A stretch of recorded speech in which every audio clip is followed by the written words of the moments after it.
किसी चीज के प्रति वो कहां बनेंगे भाई? दिमाग में बनेंगे। लैंग्वेज कहां है? दिमाग में है, संज्ञान में है। ठीक, आगे बढ़ेंगे। सोशल डेवलपमेंट मैंने आपको बता ही दिया है, समाज में हम कैसे अडेप्ट कर पाए, समाज में कैसे हम एक एक्टिव मेंबर बन पाए, दैट इज सोशल डेवलपमेंट। ये अपने आप में अलग अलग चैप्टर्स हैं, उन पर बात करेंगे। इमोशनल डेवलपमेंट इंपॉर्टेंट हो जाता है, क्योंकि अगर आप अपने इमोशंस के प्रति अवेयर नहीं है, उनको कंट्रोल नहीं कर सकते, उनको जान नहीं सकते, तो दिक्कत होगी। क्योंकि अगर आप जहां काम करने का समय है, आप मान लीजिए आर्मी में हैं और लड़ने गए हैं और आप गोली देख के रोने लग गए, कैसे चलेगा? तो इमोशनल डेवलपमेंट भी व्यक्ति का जरूरी है। ठीक, पेपर देख के रोने मत लग जाना। अब स्टेजेस हैं विकास की कुछ, यहां से भी एक क्वेश्चन निश्चित आता है। देखो, डेवलपमेंट थोड़ा सा बड़ा टॉपिक है, सबसे बड़ा टॉपिक इसी को कहेंगे, या इंटेलिजेंस थोड़ा सा बड़ा है, लेकिन इसकी वेटेज भी सबसे ज्यादा है।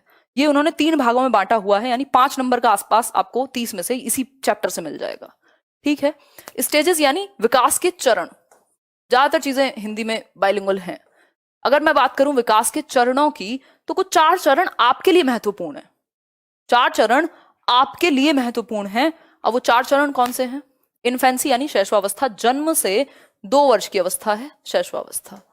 ठीक, इन पे अलग अलग चर्चा कर लेंगे हम। अर्ली चाइल्डहुड 2 से 6 वर्ष, लेटर चाइल्डहुड 6 से 12, और एडोलेसेंस 12 से 18, और WHO कहता है 10 से 19 वर्ष का व्यक्ति किशोरावस्था में आएगा। ठीक, इससे पहले भी एक स्टेज होती है जिसको प्री नेटल पीरियड कहते हैं। प्री नेटल मतलब प्रसव पूर्ण अवस्था। प्रसव पूर्ण अवस्था, प्रसव पूर्ण अवस्था। अब ये प्रसव पूर्ण अवस्था कौन सी बला है? ये वो टाइम है जब आप सुनते हैं अभिमन्यु की शिक्षा और ये और वो, मतलब जब तक आप दुनिया में नहीं आए थे बट गर्भ में थे अपनी मदर के। दैट मीन्स, इसका मतलब क्या हुआ? इसका सिंपल मतलब है कि ये एक टाइम पीरियड है कॉन्सेप्शन से बर्थ के बीच का, कंसीव करने से जन्म के बीच का। 9 माह 10 दिन इसको आइडियल टाइम कहा जाता है। 10 डेज या 280 डेज कह देते हैं, 42 या 45 वीक्स कह देते हैं। ठीक है बात, यानी हफ्ते, 40 से 45 हफ्ते के बीच में। ये सारी चीजें आप ध्यान रखेंगे। ये वो समय है जब बच्चे का जो पूरा न्यूट्रिशन है, ये सब है, वो माता पे निर्भर करता है, और आपसे जनरली नहीं पूछता आजकल ये सवाल। ठीक, आगे बढ़ेंगे। देखो, आपके लिए जन्म से और एडोलेसेंस बहुत महत्वपूर्ण है, क्योंकि स्कूल में बच्चा एडोलेसेंस तक ही रहता है। आपने देखा 20 साल का बच्चा तो स्कूल में नहीं पढ़ेगा जनरली, है ना? तो आपके लिए एडोलेसेंस ही महत्वपूर्ण है। नहीं तो इसके बाद आपकी अडल्टहुड भी है, फिर ओल्ड एज भी है, बट वो आपके लिए बिल्कुल भी महत्वपूर्ण नहीं है। देखिए, आगे बढ़ते हैं। इन्फेंसी की कुछ विशेषताएं हैं। इन्फेंसी की कुछ विशेषताएं हैं, यानी जन्म से 2 वर्ष तक बच्चा कैसे सीखेगा?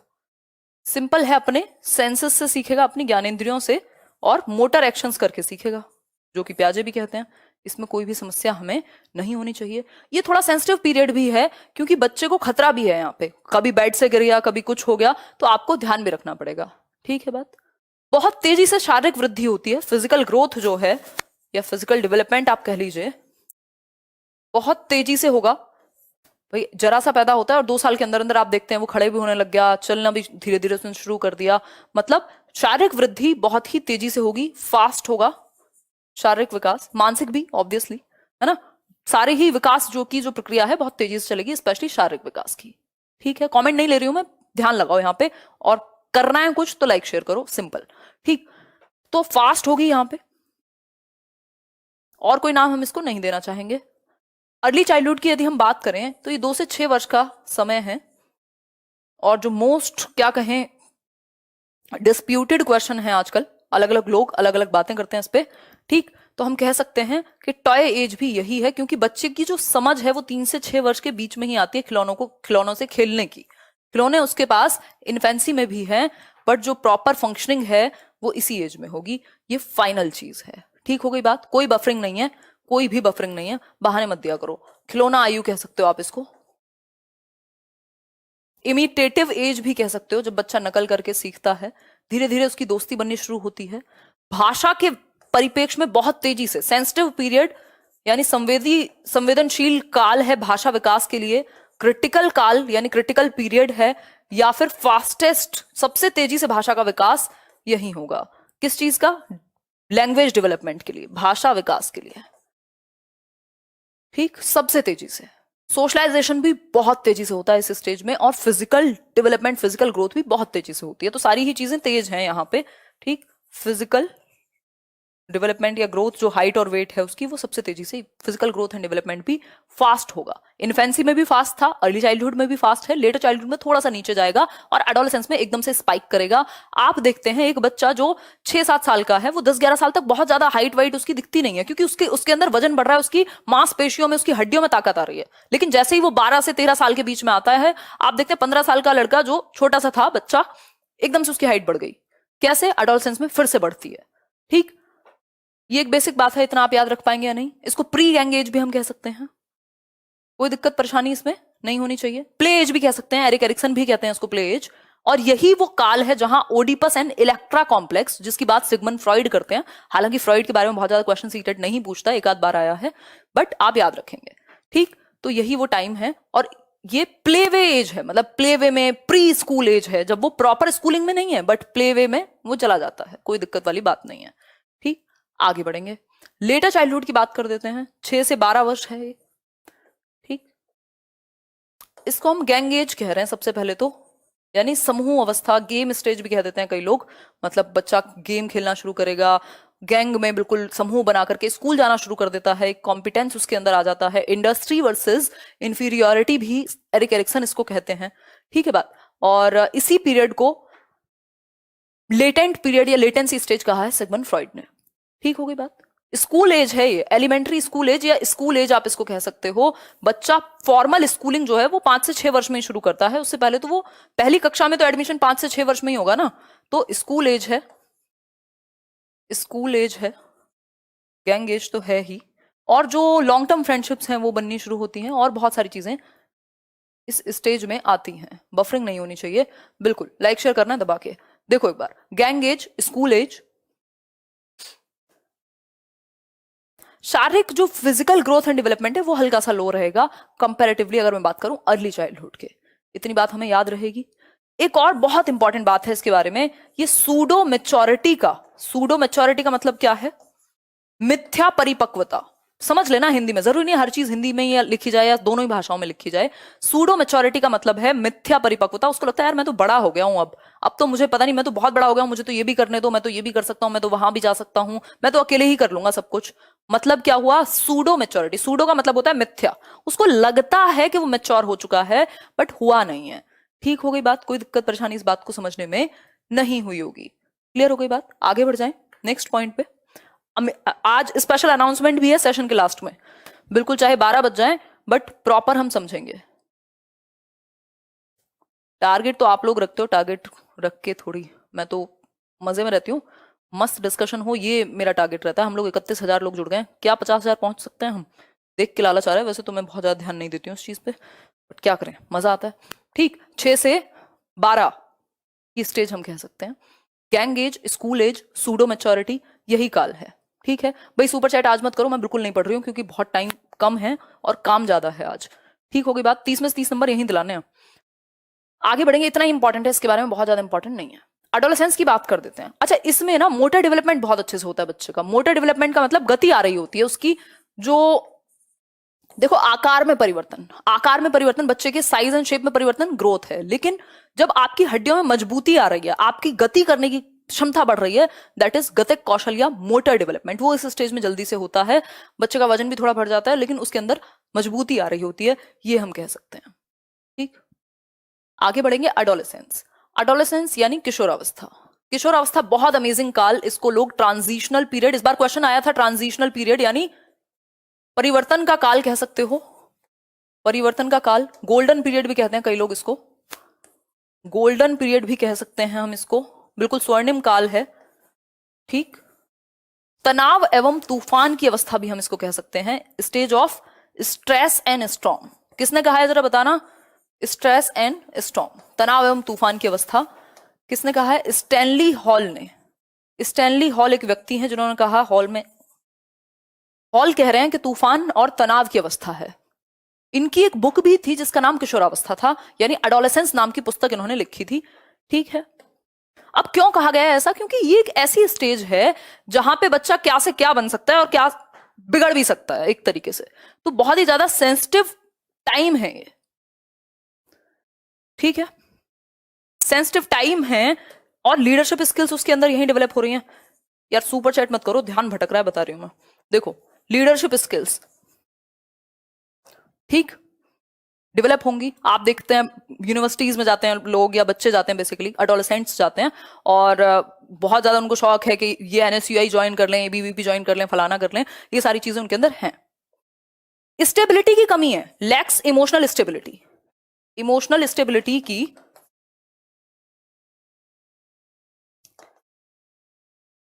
कमी है।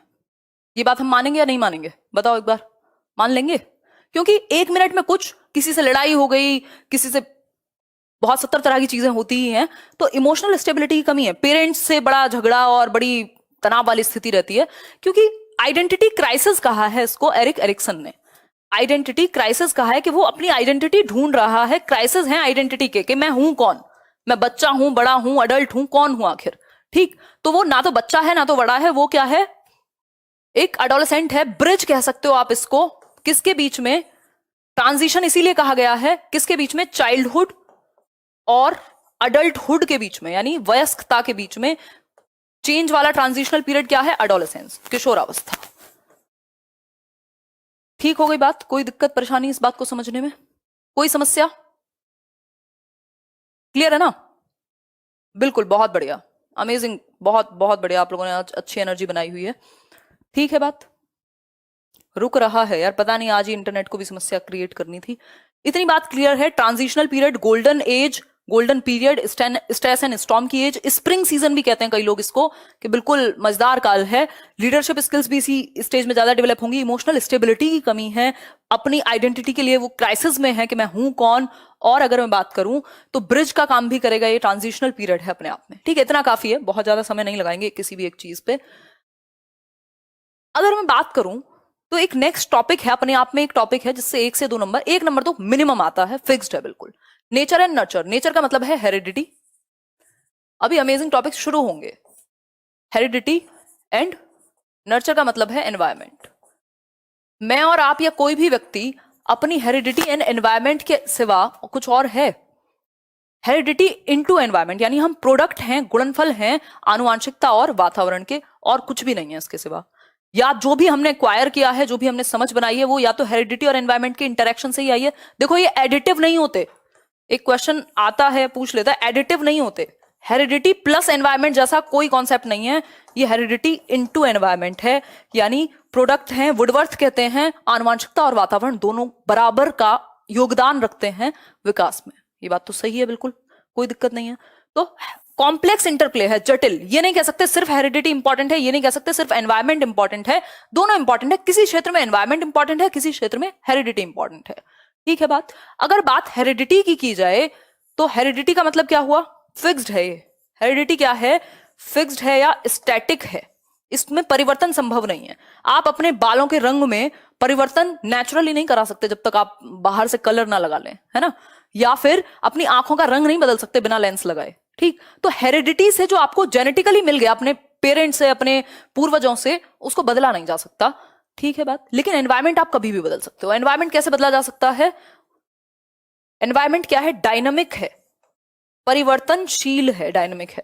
आज आप गांव में रहते हैं, कल आप शहर में रह सकते हैं, कल आप शहर में रहते हैं, परसों आप गांव में रह सकते हैं, इंडिया से लेके यूएस जा सकते हैं, यूएस से इंडिया आ सकते हैं। मतलब डायनामिक है, चेंज कर सकते हो आप एनवायरमेंट, कोई दिक्कत नहीं है। आपका भी आज तक एनवायरमेंट चेंज हुआ ही होगा जीवन में। ये बात क्लियर है या नहीं? अनुराग सिंह पूरी कोशिश में है ना? आराम से समझते रहो, कोई दिक्कत वाली बात नहीं है। नेचर की बात अगर हम करें तो नेचर नहीं बदल सकते हम, यानी हेरिडिटी को नहीं बदल सकते, फिक्स्ड है ये। अपने जीन्स नहीं बदल सकते, नर्चर को बदल सकते हैं। ठीक हो गई बात। तो हमें कोशिश करनी है कि हम बच्चे को एक कॉन्ड्यूसिव एनवायरमेंट दे पाए, एक अच्छा एनवायरमेंट दे पाए। ठीक है बात। Heredity can best be viewed as something that sets our range. ये बहुत ही प्यारी बात है जो हमें जनरली देखने को नहीं मिलती। केवीएस में एक क्वेश्चन आया था कि हेरिडिटी वो चीज है, हम कहां तक जा सकते हैं ये तय करती है हेरिडिटी, मतलब रेंज तय कर देती है, लिमिट सेट कर देती है हेरिडिटी कि how far we can go. ये नहीं how far we will go, ये स्टेटमेंट गलत है। वी विल का मतलब हो गया पक्का पता है कि वहीं जाएगा बच्चा, लेकिन कैन का मतलब है एनवायरमेंट का भी प्रभाव होगा और उसके बाद कहीं तक जाएगा। ठीक, तो एक रेंज सेट कर देती है कि कहां तक जा सकता है बच्चा। भाई ये लिमिट सेट कर दी हेरिडिटी ने, बीच में एनवायरमेंट का सारा खेल होगा कि कितना अच्छा मिल पाएगा एनवायरमेंट और कितना बेहतर वो कर पाएगा। दोनों में से किसी एक को हम महत्वपूर्ण नहीं मान सकते, दोनों का कॉम्प्लेक्स इंटरप्ले है, जटिल अन्योन्य क्रिया है। ठीक है, क्लियर बात है, कोई दिक्कत नहीं है। तो हमें कोशिश करनी चाहिए कि हम एनवायरमेंट अच्छा दे पाए, हेरिडिटी को तो हम बदल नहीं सकते। ठीक है बात, खैर आगे बढ़ेंगे इसी बात पे, इतना जानना काफी है। प्रिंसिपल्स होते हैं विकास के कुछ, 1 नंबर का क्वेश्चन आता है इस पे, मैं मेन पॉइंट डिस्कस कर दूंगी, है ना। नेक्स्ट टॉपिक शुरू होगा इंडिविजुअल डिफरेंसेस।